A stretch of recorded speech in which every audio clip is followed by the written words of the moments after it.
Today in the Crack Cellar, we welcome you to journey a floor down as we discuss what I like to call theoretical preview.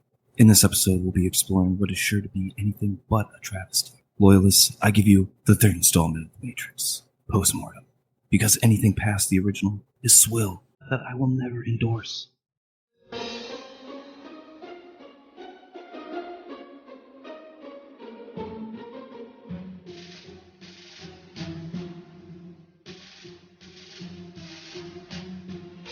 Put on your big Hollywood sunglasses and light the torch, because it's cellar time.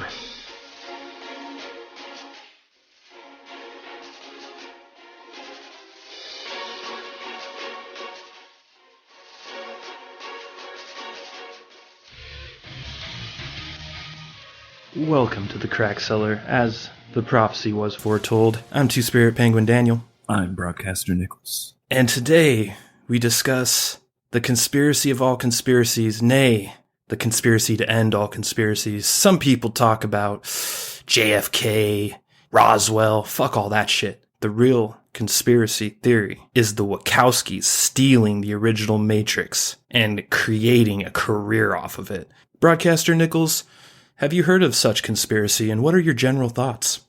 Well, I've been on the dark web once or twice. I've seen things. Maybe I came across the documents that discuss such a conspiracy. But that's here nor there. So this is interesting. I've been following this for almost 10 years now. I think it was 2010 when I first heard about this shit. And I've gone back and forth on believing it because the person accusing them of it is kind of a psycho. However, think about The Matrix, the story of The Matrix. Who's going to make that story? Probably a psycho. It's a deep, weird movie that came out of left field in 1999. Oh, I'm sure the original script was like way more heady than the actual movie ended up being. I mean, just that movie on a concept level, just whoever actually came up with it, obviously, when it was in their head, it was way more complex. More complex than you could ever put in. Yeah, and it's weird too, because when I first heard about this, just a bunch of light bulbs went off, because when The Matrix, like if I had a Mount Rushmore of my all-time favorite movies, The Matrix is on that mountain. It is in my top 4, 100%. I'm not sure if it's number 1, but it's damn close. I love the movie. I saw it in the theaters. I've seen it probably 25 times in my life. I watch it like once a year, just about, maybe like once every 2 years. And it always bothered me how bad the sequels were in comparison to the original, and how it felt like they weren't even made by the same person. When you watch Matrix 2 and Matrix 3 to a certain point as well, you kind of feel like it's fan fiction. Like some dude who liked The Matrix but has no talent decided to make a sequel to it. And when you hear these accusations that they stole it from somebody, it really starts to make a lot of sense why that these movies were so bad. Well, everyone loves a good conspiracy. That's always going to be the case. But, everything's always more simple than it seems. And most likely is that it was just Hollywood being Hollywood. And they took a home run out of the park on the first movie. And they were just like, well, let's just get crazy with this. It's just The Matrix. They'll love it no matter what. And it didn't happen. So this conspiracy theory may actually be a little bit more conspiracy fact, because the original creator, if this conspiracy is to be believed, sued Warner Brothers and the Wachowskis for $300 million. And according to some websites and certain court documents that have been leaked, she won. Now, there's a lot of dispute over what actually happened, because even though court documents say she won, she herself claims that she didn't win, but that she won some other lawsuit and got $150 million that makes absolutely no sense, and she refuses to talk about it, almost like she's under some weird NDA. Have you heard anything about that? No, I haven't heard anything about that, but I believe it. If I came up with the story and I was about to face that much like litigation, just the cost of lawyers and shit like that, I'm like 300 million or 150 million, fuck it. Well, there's a reason you haven't heard of it, actually. It's the reason why no one's heard about it, because it got buried. You have to really search for this, and you can only find it from one outlet if you do real hard digging. But there is actual proof there with court documents if you don't believe they were forged, which, I mean, who knows with the internet, anything could be fake. It could all be fake. We could be in the Matrix right now. Who knows? But I find it very interesting that this woman originally sues right when the movie came out, right? Right when it came out, she sued Warner Brothers and she lost. And at the time, all these websites like Snopes, these fact checkers, out of nowhere just really took it offensively, like the rumors that the Wachowskis stole this movie, and they just went on a campaign debunking this woman, saying, oh no, she's crazy, blah, blah, blah, blah, and totally dismissing her. But if you do a search, all of this discrediting and all this, it came from like 2004, 2005. And since then, the only thing that's come out about this in official capacity is her second lawsuit for $300 million, and that she won it. No one talks about it. No one knows about it. I find it to be very bizarre in this internet age that there's a legitimate story out there about this happening and no one knows or talks about it. I wouldn't put it past Hollywood, that's for sure. And I wouldn't put it past just the simple answer to a common person in that situation. Because if I made that movie or that script and I got jacked and I had to go through all that, I'd just be like, fuck it, they're offering me that much money, whatever. And it also explains, why the second the second and the third movie are such crap. And they're so different. I mean, just the ending of the last movie to the start of the second movie, it's just, you can feel it. You can. So different. It felt like it's like when you go to China and you buy a Rolex. It looks like a Rolex, but it doesn't feel like a Rolex. And that's what happened with The Matrix 2. Being like a Matrix super fan, I went into The Matrix 2 probably more fervently than any other person on the planet. I'm guessing that very few people were as excited for that movie as I was. And I saw The Matrix 1 and 2 in the drive. Yeah. Oh, dude. I would have been cool to see it in the drive-in. I saw the first Matrix just on a normal walk-in theater, but yeah, there's just this gut feeling you get as you're watching it, and you're like, something's not right. You could just feel it right off the bat before you really knew it was bad. Something's not right. And that feeling proceeded through the whole second movie. It felt so forced. The entire Zion aspect of it felt so cheap compared to how you imagined it in the first movie when they talked about it. Jada Pinkett Smith wasn't even good in it either. She was horrible. All the new characters I thought were horrible. Did you like any new character in Matrix 2? I think the guy that replaced Tank in the second movie was a decent actor. I don't even remember him anymore. I forget his name, but he was a decent actor, and I'm not sure. It's been a while since I've actually watched him, but I think the thing about it is, to me, is that the first movie created this aesthetic, even though like cyberpunk and like noir and like dark elements that the first Matrix incorporated were all established before that movie ever came out. It still like meshed all those things together in a very unique way that created its own aesthetic. And when it came to the second movie, it was immediately apparent it was trying to imitate that aesthetic, its own like style. And that's why it was so obvious. It was like Vincent D'Onofrio in Men in Black 1, just this alien in human skin. And it was just so fucking obvious. Sugar. Yeah. That's actually a great example. I love that. And I also love Vincent D'Onofrio in that movie. Every time I see Matrix or every time I see Men in Black again, the first thing I think of is, I get to see Vincent D'Onofrio wearing a human skin suit and eating sugar in a cup. Oh my God. But, yeah, I find it really interesting that there's a lot of weird confluences of events that all happened around this final lawsuit. In 2012, the Wachowskis made Speed Racer, or was it Speed Racer? Was that 2010? All right. Well, either way, they were making bad movies. The Wachowskis, the Wachowskis made all of their fame all comes from The Matrix 1, and basically everything other than so if you really look at their catalog of movies, there are only a couple that people like. V for Vendetta, The Matrix 1, Maybe not. Maybe it's just those two. Can you think of another one? Oh, Cloud Atlas. I was thinking of. People like Cloud Atlas too, apparently. I've never actually seen Cloud Atlas because I tried to watch it once and I fell asleep like 5 minutes in, and I just never. It wasn't striking a chord with me early on. I like the movie, but that one was also an extremely heady movie. Like, it was probably the headiest movie of all their movies I've seen. I enjoyed it.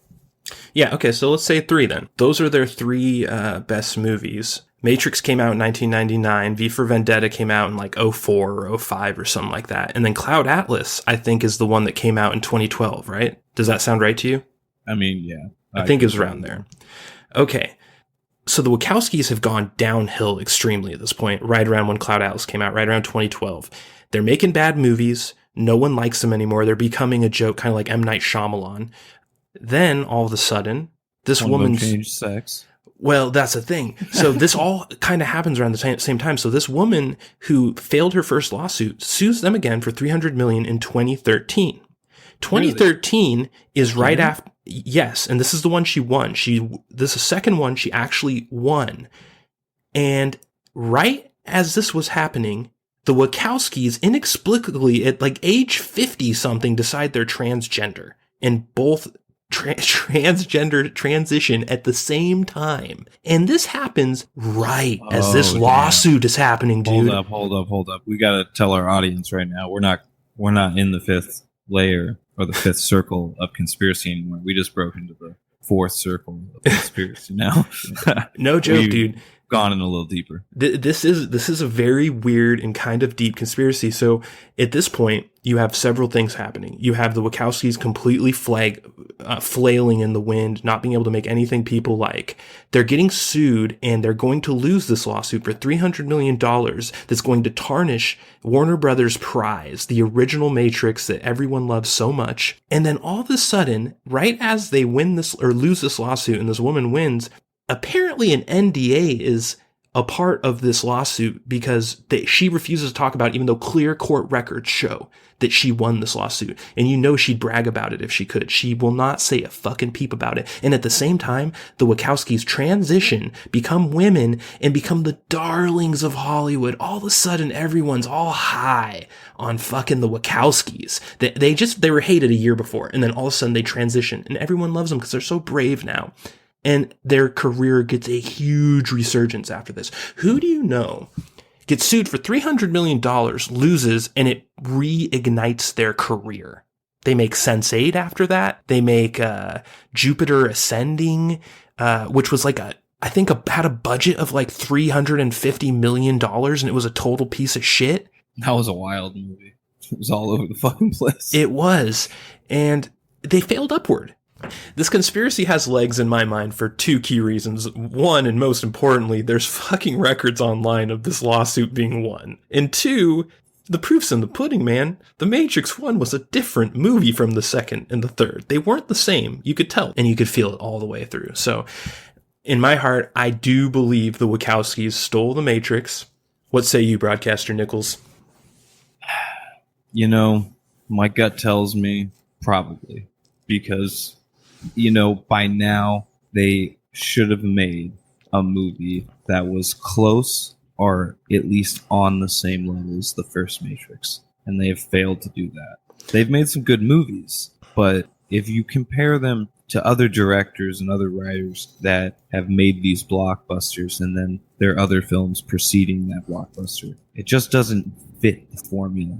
It just something seems up, especially when you bring up the whole lawsuits against them and the coincidence, of them doing something very trending for the time to cover up, if you will, the media picking up on such a scandal. Yeah, it's bizarre. It's a bizarre confluence of events that it just breeds conspiracy theory. Like, if you really look at the facts of it, especially the dead silence at the very end by the woman who would not stop. She would not shut up about how that she was getting ripped off by these guys for like 15 years, man. Then she wins a lawsuit, goes radio silent, and is like, "No, I didn't win a lawsuit. What are you talking about? Can't talk about that. Sorry, bye."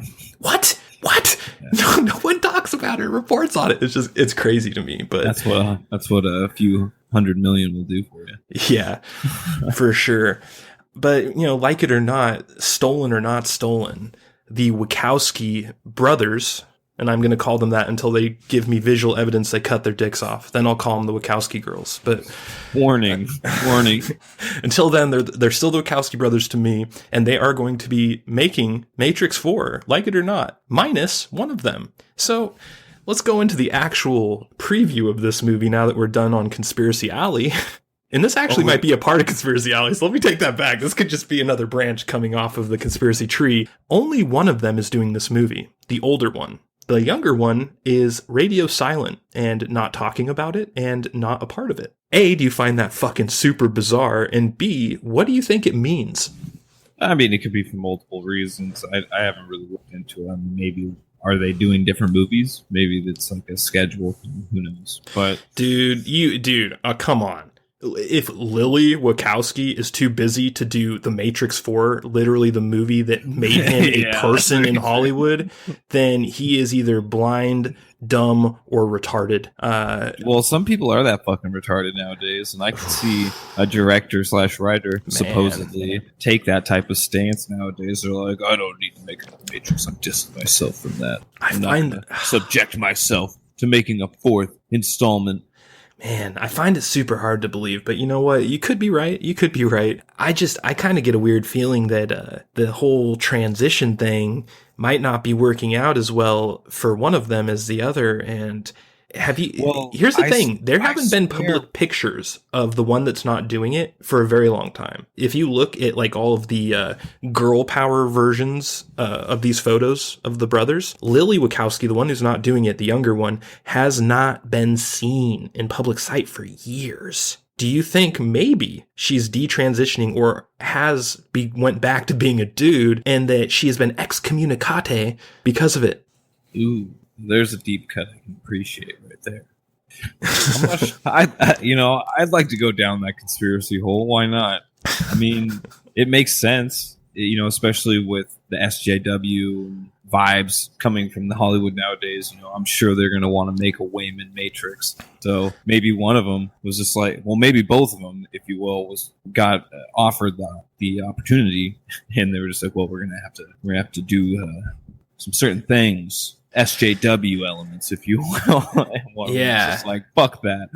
Yeah, that's definitely where my mind went. You're right. I'm conspiratorial in general, so I'm sure that there's a good chance that I'm totally off base with this. But when I saw that they were making The Matrix 4, out of all the people that I thought wouldn't be involved, the Wachowskis themselves were last on that list. Like, I thought for sure that they would be doing it just because what the hell else are they doing? They have no TV shows anymore. Sense8 got canceled. They're not making any other movies. They don't got anything going on. So how the fuck is one of them just going to say, I'm all right on making a sequel to like one of the biggest movies in our entire lifetime? Sure. Doesn't make sense to me. Yeah, it doesn't really make sense.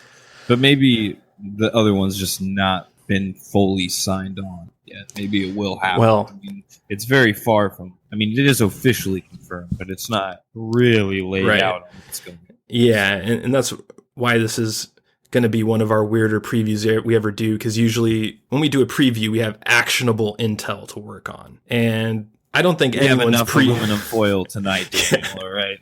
I don't think anyone out there is thinking about previewing Matrix 4 right now. There's literally no information out there, but you can glean a little bit. So you're talking about hopefully he's still, in the process of coming under contract.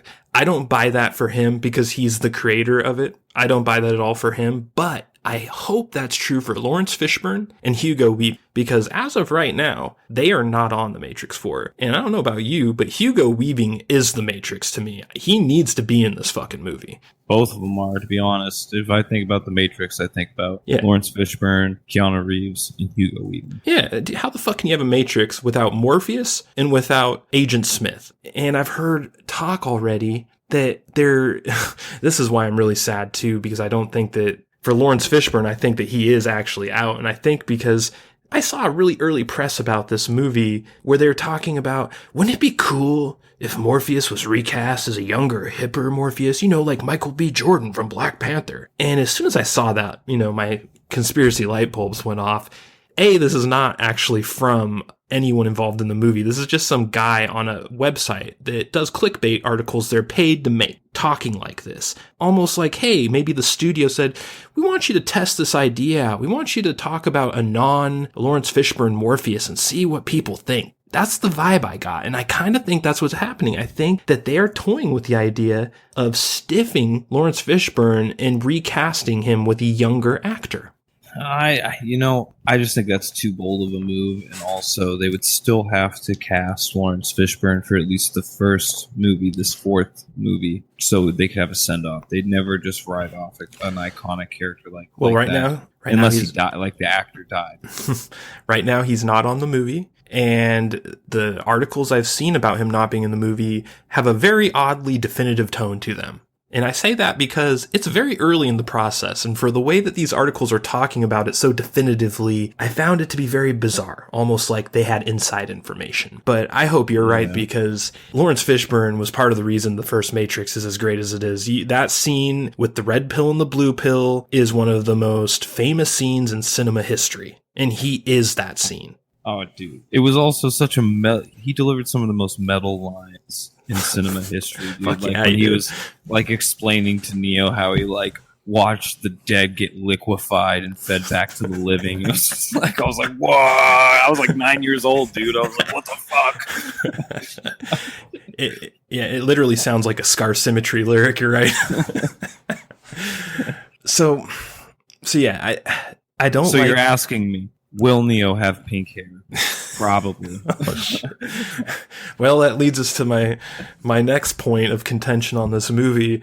Is this going to be an SJW reboot? Is this going to be Ghostbusters 2016 or the new Terminator movie? Are we going to have a woman power? Is it just going to be Neo becoming some old man that can't do anything, and some hip young chick with pink hair shows up and says, "Hey, old white cis male, give me that flak jacket. I'm the one now."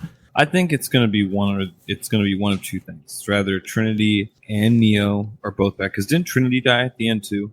Ooh. She got stabbed to death by a fucking machine. It broke through the ship and it just impaled her a bunch of times. And I think blind ass Neo was like, "Oh my god, you're dying." You remember that? Yes, I do. I think that. Correct me if I'm wrong, but didn't he use his the one powers to revive her?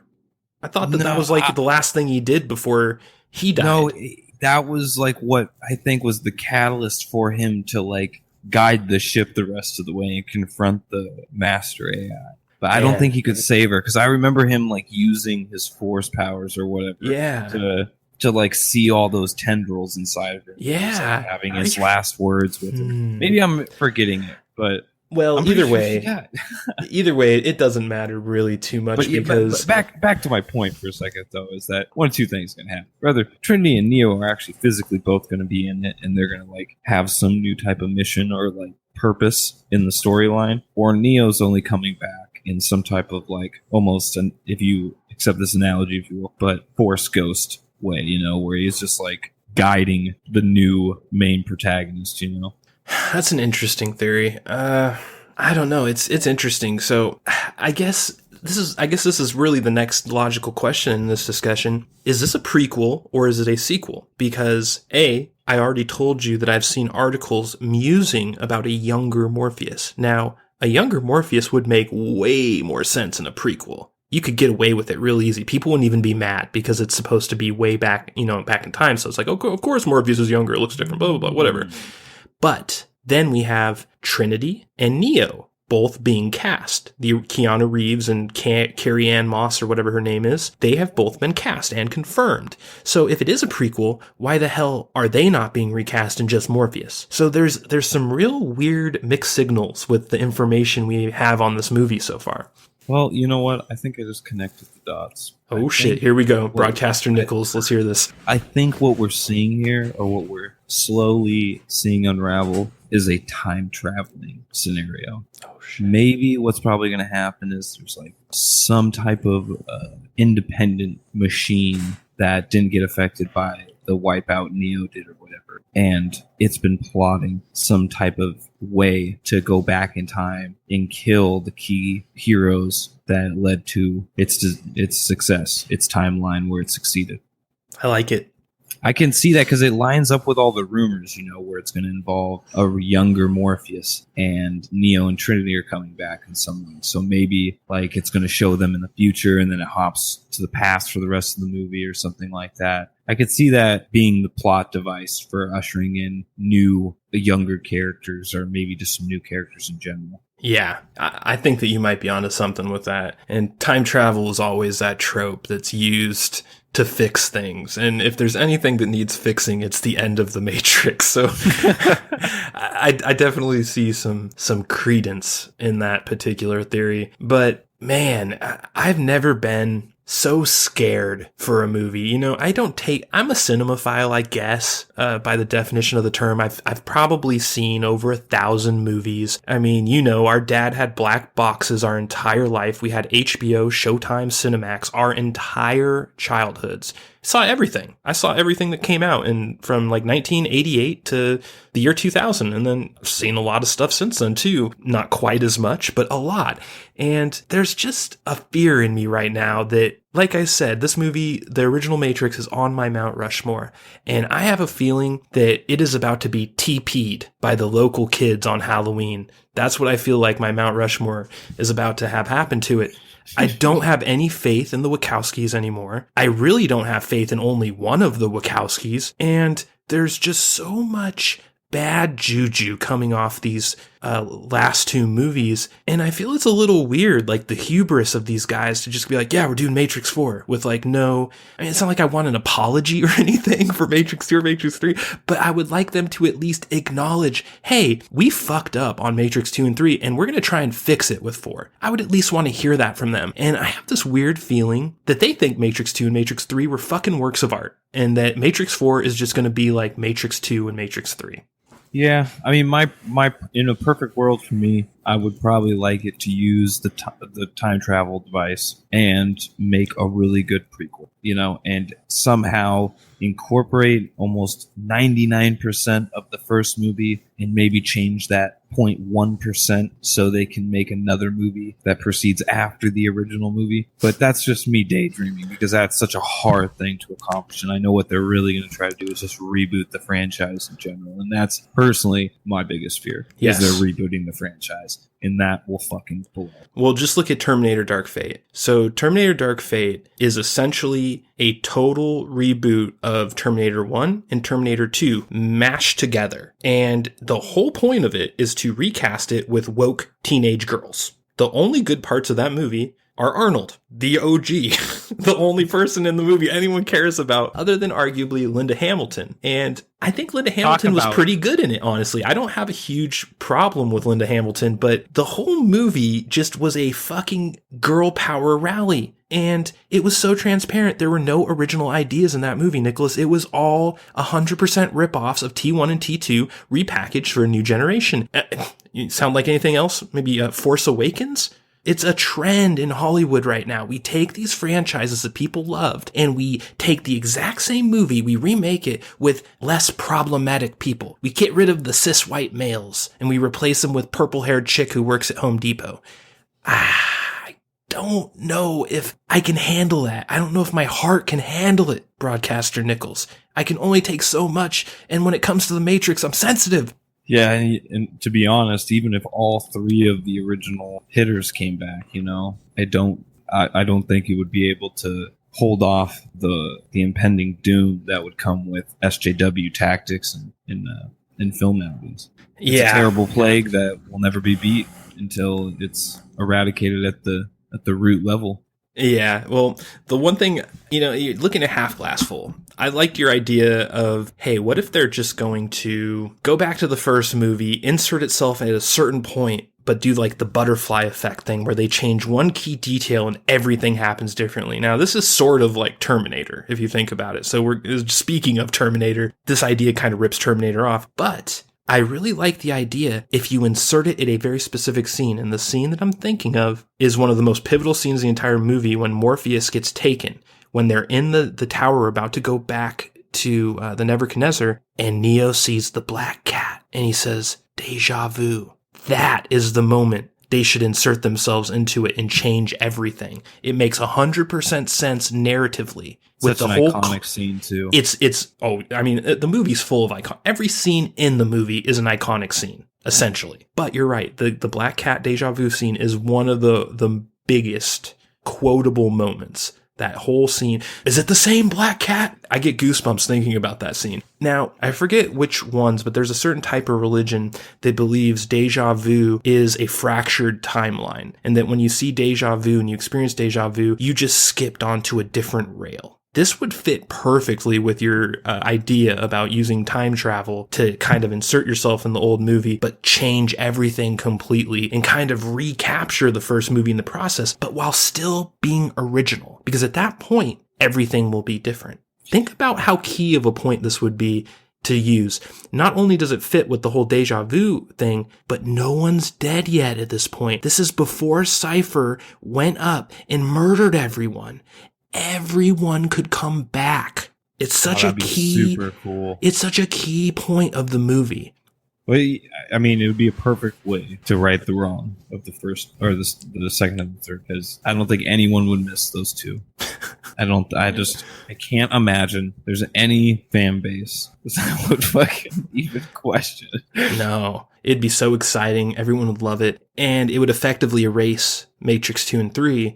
But this is the problem I have with this theory, and when I was talking about the hubris of the Wachowskis kind of coming back for Matrix 4 without really addressing the elephant in the room, which is they ruined the Matrix and left it for dead for a decade. And part of that says to me they think those movies are great and that we're all stupid for not liking them. Yep, and when people that's exactly where I'm at. And when people say shit like that and think shit like that, they will do anything to preserve what you don't like. This is like, you're seeing this a lot with Star Wars right now. Everyone hates Rian Johnson in The Last Jedi, and everyone desperately wants J.J. Abrams to distance himself from it. But you see what J.J. Abrams does. He constantly brings up Rian Johnson. Like, oh yeah, Rian Johnson set up all this cool stuff, and oh yeah, all of his stuff is going to come to fruition for the Rise of Skywalker, and blah, blah, blah. And these interviews make no sense. Why is he bringing Rian Johnson up? It's his movie. Rian Johnson has nothing to do with it. It's almost like these people thrive.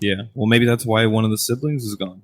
Mm-hmm. You know, maybe that's exactly why. Maybe there's some disagreement. That's another good theory on it. It could be that they're like, hey, we need to go this direction. And the other one's like, no, that's not a part of the game plan, but you can go sit on the couch. I'll handle this one. I'd like again, in a perfect world, think that the Wachowski involved in the movie is the one that would like to see the revival of the franchise and not the continuation of its damnation. Yeah, who knows? We're not going to know for a long time. I don't even think the first trailer for this is going to drop for over a year. I mean, I'd be surprised. Well, here's another conspiracy theory here. Lincoln is releasing the iconic suicide door Lincoln that was inside of the first Matrix, and it's coming out in 2020. So that's very interesting. Think about that. So, all right. So closing out this preview, let's end it with our theory on what the Matrix 4 is actually going to be about. Let's put aside all of the conspiracy and all of the everything political. If you had a gun to your head right now, what do you think the Matrix 4 is about with all of the information we know right now? I think it's going to be continuation off the third movie that's going to involve mainly Trinity and a couple new female characters that's going to progress the story in a stupid way, probably involving some elements of what I was talking about earlier, where an independent section of machinery that didn't get affected by what Neo did in the third movie is around and doing something that's fucking Zion up again. You know, it's going to be some stupid ass story where they all come together and have a Wayman moment and fucking destroy the last bit of the machines, you know, and it will be a send off in their eyes as to the franchise in a proper way, but it will just make a fucking deeper hole, to be honest. That's what I personally think is actually, it's the most logical thing if you're really thinking about how most of Hollywood handles these beloved franchises. They're just like, well, fuck it, let's just do anything, and if they don't like it, well, let it burn. So suffice to say, your confidence level in this movie is very low. Yeah, I have no faith. That could change in a fly with the first trailer. Yeah, it is very early. So I'm going to take the glass half full approach because in my heart, I am so worried about this movie and I don't actually believe what I'm about to say is going to happen. But in a perfect world where everything is roses, this is what I think would be happening in this movie.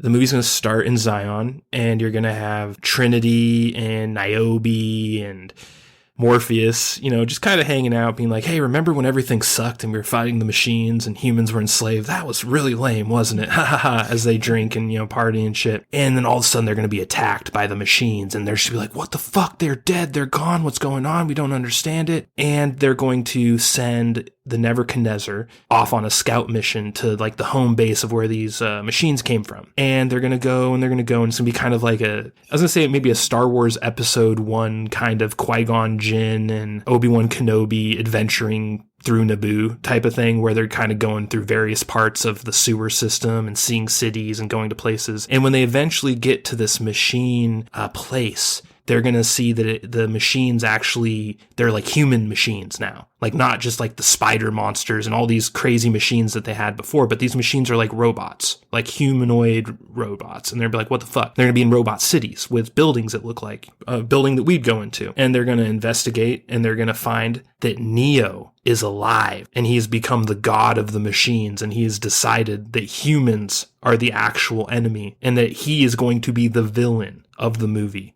What's going to end up happening is that Trinity is eventually going to get to Neo, and then Neo's going to capture Trinity. He's going to start torturing her to death and doing all this shit. And she's going to do some type of thing where she reminds him who he was and, turn him against the machines. That is where I would see them taking it because Keanu is the one seems really rehashy. It seems really like a waste of time. At that point, why are we even doing it? Why are we making this movie? The only way I can really see it being something new and fresh is flipping the script. And if they revealed Neo to be the god of the machines, of this new version of the machines, it would be one of the biggest twists in cinema history. That is my official theory for Matrix 4.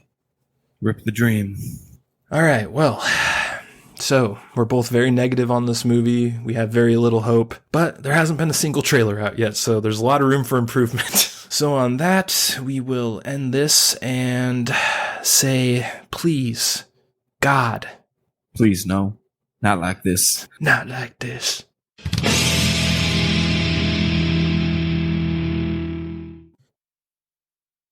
All right, and we're back with our review of Once Upon a Time, ... in Hollywood. As with all of our reviews here at the Crack Cellar, there are lots and lots of spoilers coming at you, so if you haven't seen this movie yet, you should probably pause right now, go watch it, and come back to us later. That being said, Broadcaster Nickels, what did you think about this Quentin Tarantino supposed fraud, if you were to believe the hardcore Tarantino community? I don't know what the fuck that was supposed to mean. I thought it was great, but it started off a little slow. I thought the first part of the movie, I was like, man, I don't exactly understand where this plot's going to go in an entertaining way. But then it became something that I did not think was going to happen at all. I didn't see coming, which was the essentially the plot being an alternate timeline where where the Sharon Tate murder didn't happen. Yeah. I thought that was really cool. So you haven't heard of any of the dissent on this movie? Because this is one of the most controversial Tarantino movies of all time, and not controversial because, it did something really crazy or whatever. It's controversial because the fan base is split. A lot of Tarantino fans hate this movie, and a lot of them love it. And I was really interested in this movie because of that fact. When I was watching it, all I could think of is I'm waiting for the part where these people hated this movie, and I'm looking for the part where these other people loved this movie. And I think I saw one in the beginning and one in the end, and I think you know which one is which. I mean, if I'm really trying to think about it, I don't know. Like, I didn't see anything that people would get upset about. Oh, dude, the first half of this movie was garbage. You liked the first half of this movie? It wasn't garbage. Oh, dude, you could have cut. It just kind of was like, it set up like this idea that a bromance was going to happen. Like this was going to be a bromance type of movie. And then it quickly became just this like descending life of Rick Dalton, you know, and it's somehow slowly rolled into the Sharon Tate aspect. I think it just took us a little bit to, you know, build up to the good stuff. The ending, most importantly, because let's be honest, this movie is about the fucking ending. Oh no, that's what it's about. Well, that's what I meant when I said that. So the people that love this movie love it because of the ending, and the people that hate this movie hate it because of the first 2 hours of the movie. So this movie's very long, and it didn't need to be that long. The beginning of this movie has a lot of stuff that should have hit and would have hit the cutting room floor if the director and writer was not named Quentin Tarantino. I can think of several of these scenes just right off the top of my head, like the commercial that they did right at the very beginning with him and with Leonardo DiCaprio and Brad Pitt. And I get, you know, supposed to establish them as this team with the stuntman, and it had no point other than that. You could have just showed them having a beer together after a scene and it would have done the same thing, but like 10 minutes more effective. There's all kinds of little parts like that where it was very masturbatory. You could just tell it's like most people in Hollywood, they would have got notes from the studio or from whoever that said, hey, we need to trim the fat here. Because it's Tarantino, we don't tell Tarantino what to do, capiche? Yeah, it's true. He has some pretty powerful friends. It didn't even feel like a Tarantino movie in the beginning. It felt so weird. It felt like a documentary, like The Office, but in 1960s Hollywood. It was really weird. And the best part of the beginning was definitely Brad Pitt. And my favorite scene of what I'm going to call the dark half of the movie, the first half, is the Bruce Lee scene. What did you think about the Bruce Lee scene? Because that was one of the more controversial pieces of this movie that I actually heard about before I even saw it. I think it was fucking hilarious because I personally think Bruce Lee's a fucking fraud. But yeah, I'll take that back. He's not a fraud. I think he is just more of an actor than people are willing to admit. Yeah, well, it's just like Tupac. Tupac was a straight up actor. He was a thespian. You've seen Malibu's Most Wanted, right? I'm pretty sure you've seen it with me. Yeah. So that when the two actors playing the gangbangers, those are based off of Tupac Shakur. You know that, right? That the main guy, not the fat one, but the skinnier one. Right. That character is literally based off of Tupac Shakur because that's what Tupac Shakur did when he became a rapper. He was a thespian. He came from a rich family. He was the 1%, and he slithered his way into gangster rap, dude. And that's exactly what that character is based on. I always viewed Bruce Lee is like Tupac Shakur. He looks really cool. Everyone loves him. He is hollowed in his industry, but there's a little bit of fraud going on there. It doesn't quite seem like he's exactly who he is supposed to be. And I thought this movie perfectly illustrated that, and I think that's why people got so butthurt. Well, totally, because Bruce Lee has a huge fan base. Those guys are, like any fan base, are very temperamental and will become rabid at any point of contention. So I could just see that happening. Yeah, because like I think the Bruce Lee estate tried to sue Quentin Tarantino, but what? Yeah, something like that. But then Quentin Tarantino's lawyers laughed at him or something, and they went away. Maybe he paid him. I don't know. But there was some drama about it. There was a lot of contention. They're like, oh, they made Bruce Lee look like blah blah blah blah blah. It's like, dude, this is a movie. It's all fictional. Sharon Tate died. She's not dead in this movie. It's alternate universe. So right off the bat, you have a in-canon explanation for why he's not the super cool, perfect dude that the Bruce Lee estate claims he is. But putting that aside, I think this is actually a very accurate depiction of Bruce Lee. That scene, I almost felt like that was taken from a fucking time machine, and it was like a documentary video of him. But this was a weird movie. It didn't feel like a Tarantino movie until the last hour. And then it's so weird how the movie kind of shifts. Because it's this movie in the beginning where I'm talking, it's like kind of like The Office in the 1960s, but in Hollywood. It's following this actor and his stuntman, and you have a whole lot of how you do boring bullshit going on. And then all of a sudden, the movie just abruptly changes. Kurt Russell, out of nowhere, becomes the narrator. How weird was that? Like, there was no narrator in this movie. Then all of a sudden, like halfway through it, or a little more than halfway through it, it becomes narrated. And he starts talking about how Rick Dalton went to Italy and became this movie star in the spaghetti western Italy 1960s revolution, or whatever the hell that was, which I did know about historically. I found it interesting that they tied that in, but it was an odd choice. It was almost like they meant to film it, but then they're like, fuck, this movie's too long. Let's have Kurt Russell just narrate it and just say what happened, and then immediately go back to them flying back home. Oh, I'm sure that might be what happened. It was really weird. I personally liked the beginning. I thought it was just really nostalgic. It wasn't really like a lot of Tarantino films, but ever since Crazy 8, I feel like he's been really into this style of having really long, drawn-out, nostalgic movies. Like Crazy 8 was supposed to be super traditional. And you mean Hateful Eight, right? Oh, yeah, sorry. Hateful Eight. I didn't have a problem with it in Hateful Eight. Hateful Eight is one of my more the intro favorable like movies. 8 minutes long or something like that. It didn't. Okay, so this is what I'm going to say. It didn't bother me in that movie. When I watched Hateful Eight, I had no problems with any of it. I loved the movie. I would have given it like a 9 out of 10. And this movie, it bothered me. There were certain scenes where I was like, is anything going to happen in this movie? I was legitimately thinking that for a while. Like when it got to the point where Leonardo DiCaprio was filming his cowboy western with the actor from Justified, and they're doing this mock scene, and he forgets his lines, and he's like having a mental breakdown, forgetting his lines. I'm just like, is this the movie? Is this what this fucking movie is? I was kind of having a mental breakdown. I was like, dude, am I going to have to give this a fucking Jared Leto? But thankfully, that was not the case. And almost right after that scene that I'm talking about is when the movie started to get good. Right after. Because the thing that really started to grab at me was right after the scene, he went to his trailer and he started flipping out on himself in the trailer, calling himself names, throwing shit around.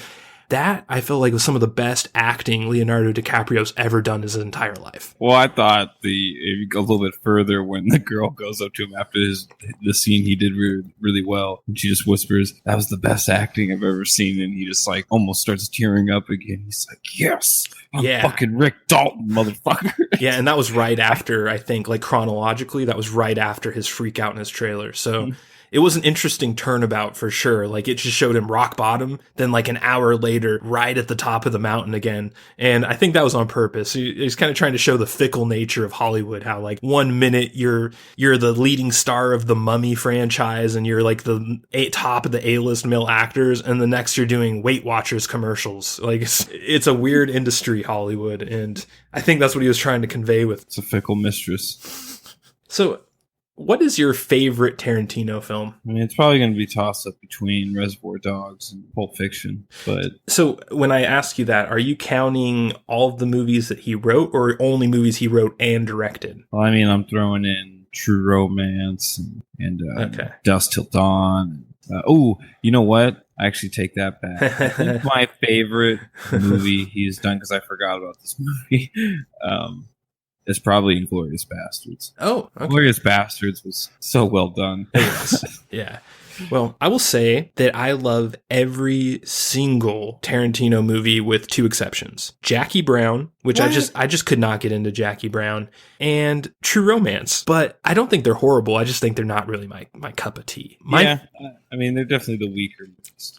My favorite Tarantino movie is Kill Bill Volume 1. And a lot of people disagree with me on that. If you were to ask like 100 Quentin Tarantino fans, maybe 10 of them would say Kill Bill Volume 1. So I know I'm in the minority on this, and I think maybe my Tarantino stylings, my version of Tarantino, the way I like him is different than most people, because I also loved Hateful Eight, and a lot of people would say that was his worst movie, Hateful Eight. What? And I really loved Hateful Eight. Yeah, it got a lot of criticism, dude. But funny enough, Once Upon a Time in Hollywood's getting even more criticism, but not from the same people. So with Hateful Eight, it was getting criticized by the media, not by the fans. And Once Upon a Time in Hollywood is getting criticized by the fans, not the media. So it's a total table flip. Wow. But so that just kind of says, so you said Pulp Fiction was your favorite? Nah, I'm gonna say Inglourious Basterds. Inglourious Basterds. Okay, so Inglourious Basterds is your favorite. I liked Inglourious Basterds a lot, but not my favorite then. So Kill Bill Volume 1's my favorite. What's your least? What is the worst Tarantino film of all time? And when I say that, I'm going to say he had to have written it. Maybe he didn't direct it, but he at least wrote it. True Romance. Okay, so we're on the same page there. For the first 2 hours of this movie, I was gonna say Once Upon a Time in Hollywood was my least favorite Tarantino movie, but the ending showed up and it changed my mind quite a bit. Yeah, dude, it was just, all of it just happened so fast, and it totally changed what the movie was about. Like all the way up to the last 15 minutes. I would say it like completely flipped. It was an upside down castle. It totally was. So like I'd say the first solid half of the movie was 100% forgettable. Then once you get past the halfway mark, it starts to slowly get better and better. And by the time you're about 3/4 in, you're like, okay, this is a pretty good movie. I'm feeling this. And then you get to that last 20 minutes, and oh my God, that movie totally flipped itself over. I could not believe that ending scene. It was like, okay, first of all, let's take a little step back here. I love how they set up acid dipped cigarette in the very beginning of this movie. So okay, let me give a little credit to the first half of this movie. One thing it did is it set shit up perfectly. It was very prescient on what was going to happen later in the movie. So at the time you're watching it and it's boring as fuck, but then you look back on some of it and you're like, oh, that was perfect to set this up. That acid soaked cigarette, which was a total throwaway scene for most of the movie. You totally forgot about it if he didn't like make it a point to say, hey, this is my acid dipped cigarette. Don't smoke it without me.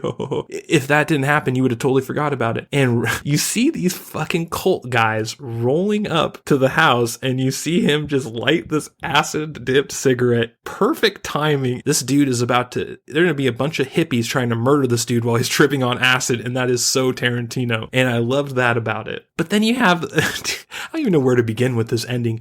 You think he's just this dullard and like he's too fucked up and he's just gonna die. And then all of a sudden he snaps his fucking fingers and the dog attacks. Like no one knew. You had no fucking idea that this dog was a trained attack dog till this very moment. And then talking about the upside down castle. That is the upside down castle moment for me, is the dog. It's just this dog that's chilling, and all of a sudden, he becomes the most vicious attack dog of all time. He starts ripping the dude's dick off. He fucking goes after the other dark-haired girl, rips her neck out and her face off to the point where she's just... Dude, after that dog goes after her, she just screams for the entire rest of the scene until she's dead. Screaming crazily like a horror movie, shooting the gun into the sky, fucking running through windows, falling into the fucking pool. And then another one of the coolest scenes I've ever fucking... Oh my God. It was so awesome. Leonardo DiCaprio comes out the of 14 fists of fucking McCluskey, dude. Like, talk about a fucking ending, dude. He comes out with a goddamn flamethrower and just toasts the woman while she's shooting the gun, screaming in the pool standing. It was one of the craziest scenes I've ever fucking seen. I think the impact of this ending was on the same level as Pulp Fiction. So with Pulp Fiction, that Pulp Fiction was I'm going to say this right now. Pulp Fiction was a better movie than Once Upon a Time in Hollywood. And the reason is because the actual beginning of the movie and the middle of the movie was really good in Pulp Fiction. And I don't think that's true with Once Upon a Time in Hollywood. However, they have this in common. The ending. The flipping the table type ending where shit just goes super dark and crazy to the point where your jaw's on the floor. This movie, Once Upon a Time in Hollywood, nailed that maybe even better than Pulp Fiction did. And I say that as someone that reveres Pulp Fiction. Yeah, the whole ending was at 11. Like immediately, like from the moment they came to the door, it just escalated so fucking quick. And the flamethrower, dude, just talk about like an out of left field pitch. Like that is just crazy. he just has a flamethrower in his shed.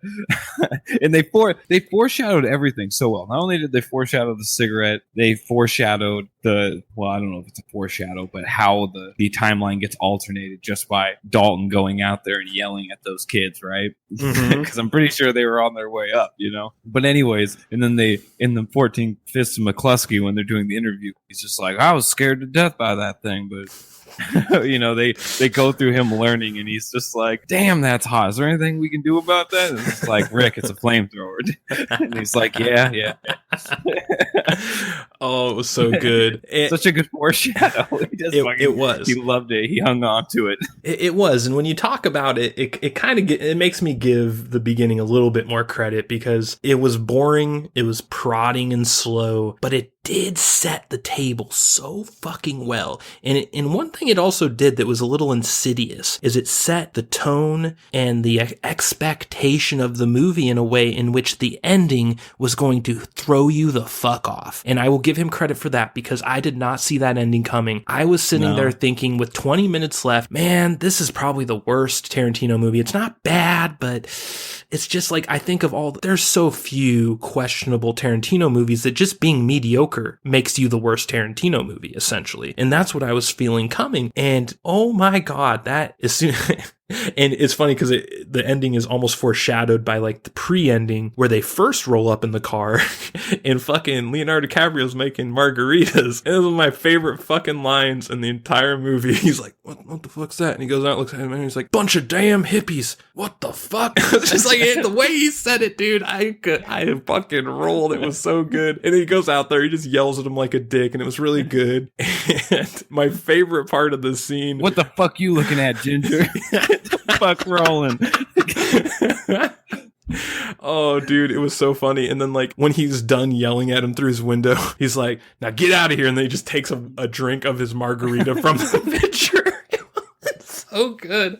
Oh, I love that scene so much. I think from basically that moment to the end of the movie, this is like one of the best Tarantino movies of all time. If you just look at that, like that stretch of movie was so good for that last 20 to 25 minutes that it totally makes me forgive a lot of the beginning. Oh, for sure.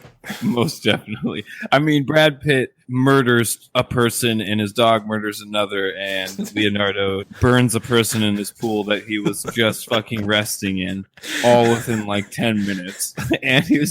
And acid was involved. But honestly, my favorite line was at the very end when Sharon's husband's just like, well, is everyone all right? And he's like, yeah, everyone's all right except the goddamn hippies. Oh, dude, yeah, I love that one too. That's probably my second favorite after the first one. But either way, the hippie lines, everything that had the word hippie in it was fucking excellent. I loved all that shit. It was really good. It's so funny. One thing that I will say about this movie too is there were a lot of really good actors in it that had almost nothing to do in the movie. And the one that sticks out the most to me is Al Pacino. I feel bad for Al Pacino. Al Pacino is one of my favorite actors. He's been in some of my favorite movies. He is not being utilized well anymore. He plays like a movie executive in this. And his scenes are boring as fuck and probably the worst scenes in the movie. And it kills me to say that because I love him so much. And it's not just him. The guy from Justified. Timothy Olyphant. Yeah, Timothy Olyphant. He had nothing in that movie. He had one scene basically, and it was a nothing scene. Well, I mean, Quentin Tarantino kind of does that a lot with his movies, especially with Hateful Eight. I mean, there was a lot of people that just were in there for a little bit and like old, past scenes and stuff when they're recollecting and stuff like that. He kind of has a style of doing that. Yeah, I don't know. It stuck out. What's his name from Kill Bill? Bill's brother. I mean, he was in there for like a fucking minute, less than a minute. He's just there to describe that first town in the movie. Yeah, no, I guess that's true. For some reason, it stuck out to me in this one. Maybe it's just because of how much I love Al Pacino. And it's not just this movie. Al Pacino's been used badly for a while now. Every movie he's in isn't very good. And I've heard The Irishman's really good. And I'm really hoping that The Irishman utilizes him the way he should be utilized. But I just really didn't like the way that Al Pacino was used in this movie. And I felt like it was almost disrespectful to give him that role. He should, if you're going to give Al Pacino a role, give him something.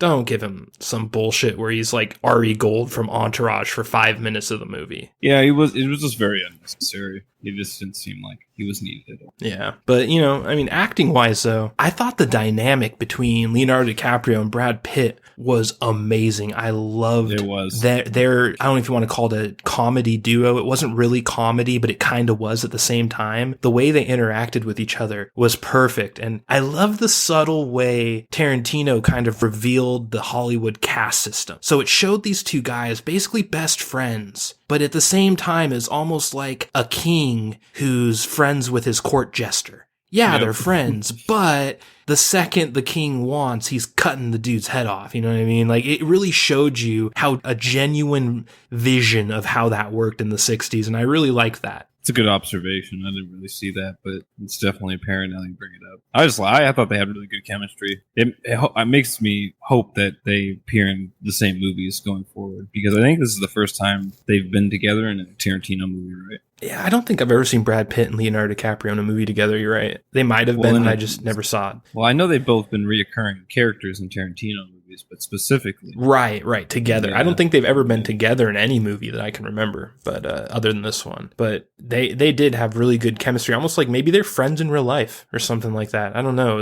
It was very visible, though. You could tell. I also find it really interesting that the twist of this movie is the alternate timeline, basically, that it's set up to make you think pregnant Sharon Tate is going to get murdered by these people. And then at the very end, they do the twist where it's like, no, they're going to try and murder Leonardo DiCaprio and Brad Pitt. And most people have no fucking clue who Sharon Tate is. Sharon Tate isn't exactly a household name in the year 2019. So this twist is very dependent on knowledge of old shit. And that's kind of a bold choice to make a twist of a movie something that you just need really ancient tribal knowledge. Well, it's also trendy that it's hipster. It's hipster 101.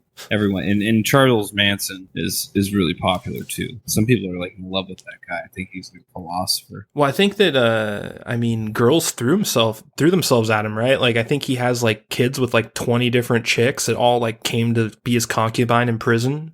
That's what I heard anyway. That basically women were lining up to come fuck him in prison, which is really fucking weird. It's also weird that we even allow that. Why the fuck do we allow people like Charles Manson to have fucking visits by women and have sex with in private? Is that not a crazy fucking luxury we afford these assholes? Yeah. Then again, if you keep someone in a cage that long, you gotta do something to make sure they don't go crazy. I Might guess. as well just kill him. But I definitely thought that if we're talking about the early parts of the movie, the most interesting stuff to me was the cult stuff. Like that entire scene at the ranch with Brad Pitt when he drops the young thought off at the Manson ranch. God, she was so hot. She was. And I like how Tarantino, he was very particular with his scenes with her. He'd always start at her legs and just come right up her butt every fucking time. Tarantino just knows how to prioritize assets, all right? That's clearly what was going on. There was nothing fishy about it, all right? Yeah, no, not at all. And I'm sure she didn't suck any dicks to get that role, allegedly. Another thing I really liked about this scene is just like they filmed it almost like it was its own movie. The way that they shot the cameras, it felt a little bit like Texas Chainsaw Massacre. And I love the vibe of it with them like staring at him as he moved. The very cult-like behavior was really well played in the script. And I think everyone thought that when he went into that house, he was going to find not his friend, but the guy. He was going to find him dead. I think that's what everyone thought when this was happening. And then for him to instead find Bruce Dern taking a fucking nap and getting mad at him, like, who the fuck are you, dude? I need to get up later to fuck my redhead that I don't know what she looks like. It's just like, I thought that was a great fucking scene. I loved everything about that scene. I loved the beginning, the middle, and the end of it, especially the end. And the cap it off where like he just walks out and like basically tells the thought to fuck off. And he finds the fucking knife in his tire and that dude just sitting there grinning. And the way that they played that out, him just beating the fuck out of him, then forcing him to fix the tire for him. That was also a foreshadow of those fuckers losing a second time. Yeah. Round two, bitches. That was really good. And it was such a Tarantino moment. Yeah, I went into that scene thinking it was going to go a lot differently. There was a couple times, that one and the ending made me think Brad Pitt's character was about to die. Oh, yeah. I thought he was going to become like a martyr for the movie story. Yeah, for sure. That's what I thought the whole acid dipped cigarette was all about. I thought that they were doing that just to set up like, this guy's a badass. You've seen him fight Bruce Lee and you've seen him do some really cool shit, but he's tripping on acid, boys, so he's fucked. GG. That's what I really thought was about to happen. But again, Tarantino was very subversive with the way he set things up to make you think something and then he flipped it on you. He did that several times in this movie, and it really just shows you how much of a fucking master he is with this type of stuff. Oh, for sure. I mean, he does it all the time. Like in Hateful Eight at the end when Channing Tatum just gets a bullet in the head. Like he comes in at the last minute. You're like, oh shit, Channing Tatum's in this. Oh shit, Channing Tatum's dead. He's really good at that type of shit. Yes, he is. It's like the scene in Pulp Fiction, when Vincent and Jules are in the seat and they have the one dude they left alive from the apartment where they murked all those people. Yeah. And he accidentally shoots that guy and just fucking paints the whole back seat. Like the scenes are just over the top and out of nowhere you didn't see coming. Yeah. So what did you think about, there's a few things in this movie where it seemed almost like plot holey. And the one thing about Tarantino is you don't find a lot of plot holes in his movies. His plots are fucking steel plated usually. But there was one thing that really stuck out to me. And that was when, at the ending, when Brad Pitt was walking his dog and they drive right by him in that car and they don't recognize him or see him or anything, react to him after he just fucking embarrassed them at his ranch. And all of them knew who he was. Everyone in that car knew who he was. How is that possible? You're on your way to go murder people. You're on total guard, right? If you're in that state of mind where you're in a car on your way to murder people, your brain is fluttering. You're paying attention to everything. You're looking at every corner to make sure there's no cop there. Or there's no, you know what I mean? Like you're on very high alert. How the fuck did they not notice him walk right by with his dog? Yeah, it was really weird. The only thing I could think of is that it was dark. That was always the excuse I put in my head. But it's very true. It's dark, but they had headlights, and the headlights illuminated him for a moment. I don't know. It just seemed, it was one of the weirder kind of things I've seen in a Tarantino movie where it pulled me out. Because I have a high ability to suspend disbelief. I watch a lot of science fiction and stuff that requires it. Tarantino movies, I do not have to typically suspend any disbelief at all. But in that scene, I kind of had to, because in my mind, there's no fucking way those guys didn't notice him after what he did to them at their ranch. Yeah, it is a pretty glaring plot. But yeah. I mean, it's like you said, it's an easy one to suspend at least. No, yeah, you don't have to do it too much with him, so you kind of just give him the pass on it. But I found it interesting how the show had this little meta of being obsessed with the TV show FBI. There's a part of the movie where 5 different people from 5 different scenes brought it up randomly as if the show was the Game of Thrones of 1969. Have you even heard of FBI? No. I think it was just kind of there to show that he was still a current actor on Dire Straits, on the B Squad, how they always brought up the fact that he was the actor from that one show. So whatever Bounty Law, whatever. Bounty Law. Oh my God. It's just to keep what he was doing relevant. Did you see the post-credit scene? Oh yeah, dude. I fucking love that. That was probably one of my favorite parts of the entire movie outside the ending. What the fuck's up with this goddamn pop-up? I don't have a double chin. Anyone fucking knows that shit, goddamn. I just loved how he was so perfect with his acting in this commercial and so genuine. In the second they cut, he throws the cigarette on the ground. He's like, this cigarette tastes like shit. Just so perfect. I love that shit. Oh, then it was followed by a Batman and Robin radio commercial, which was that was one of the most out of nowhere weird ass things in a movie. You're watching the end of a Tarantino movie. The credits are now a good 3 to 4 minutes in progress. And all of a sudden the Batman theme starts playing and you're just looking at yourself what? What the fuck? It's a Batman theme playing and then the commercial starts. And I think he used this movie as a way to make a movie for movie makers. So you know how they're in stand-up comedy, you always hear about stand-up comedians that are comedians. You ever heard that term before?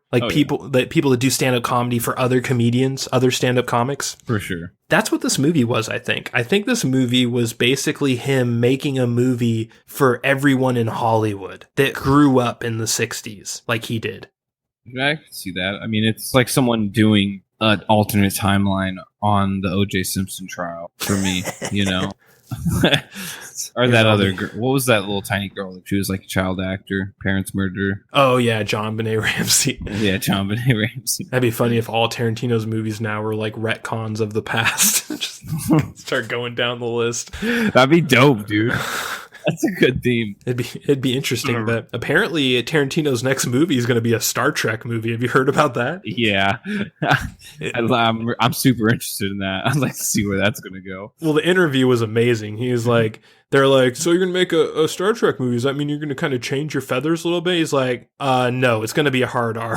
And they're all like, their jaws dropped where he's like, I mean, it's going to be Pulp Fiction in space. And then the fucking guys, they're just like sitting there. They don't even know what to say to it. And I'm just sitting there laughing my fucking ass off because I just love the ballsy brashness of Quentin Tarantino, where in the face of everything, the winds of Hollywood, he just says, fuck you. And he does what he wants. And I think that's why he's so great.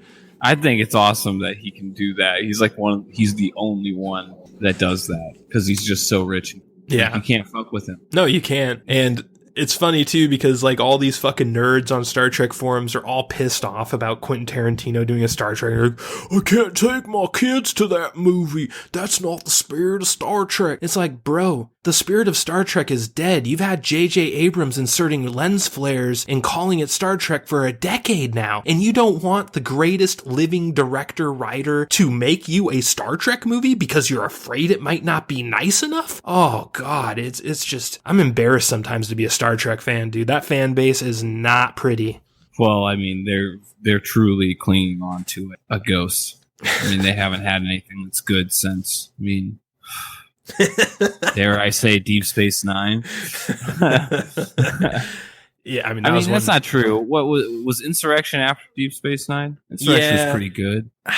And I mean, Insurrection's good compared to JJ Star Trek's, but it's very true. I mean, it's a piece of shit compared to like First Contact. So it always reminded me of like Mega Man X2 in a weird way because you had to like Data was like broken and they had to like rebuild him. And same thing with Zero and shit. It was relevant for me at the time. I was like, dope ass movie, man. They got to rebuild Data. Yeah, he went evil, went rogue. Yeah. All right. Well, do you have any closing thoughts before we give our official ratings?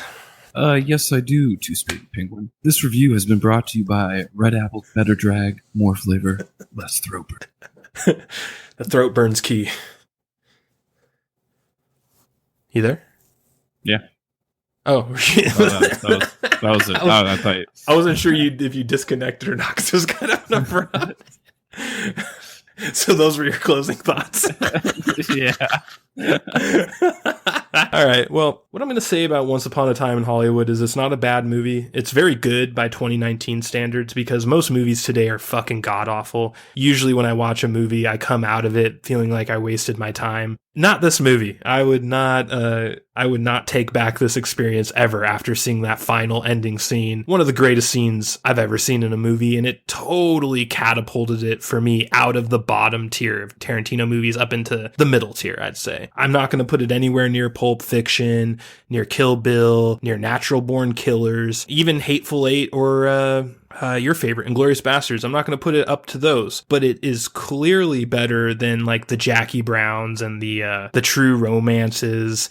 Oh yeah, I was just for sure. I mean, it's one of those movies that was good enough to remember, but it's definitely a Tarantino movie. I'm probably never achieving. I can't see myself for a long time at least watching this movie. No, I don't think I'll ever watch it again. But for sure. It was an experience I don't regret at all, and it's actually a great movie. So with all the shit I've kind of talked about it, it's kind of hilarious that I'm actually going to give this movie a Jack Nicholson, because I'm not going to compare this movie against other Tarantino movies. That's not fair. You can't do that. I'm going to compare it to all movies. And as far as all movies go, this is a solid A-rank movie. It kind of dwells into the B-rank territory for most of it, but that ending 100% catapults it to Jack Nicholson for me. What say you, Broadcaster Nickels?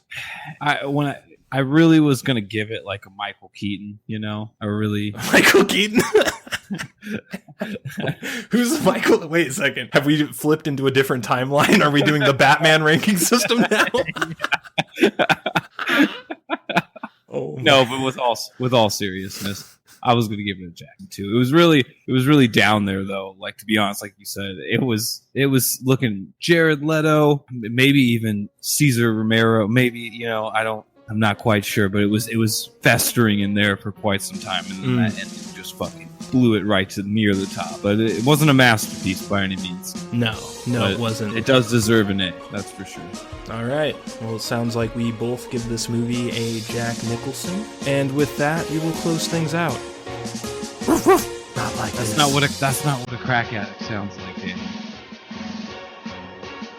Bunch of goddamn fucking hippies.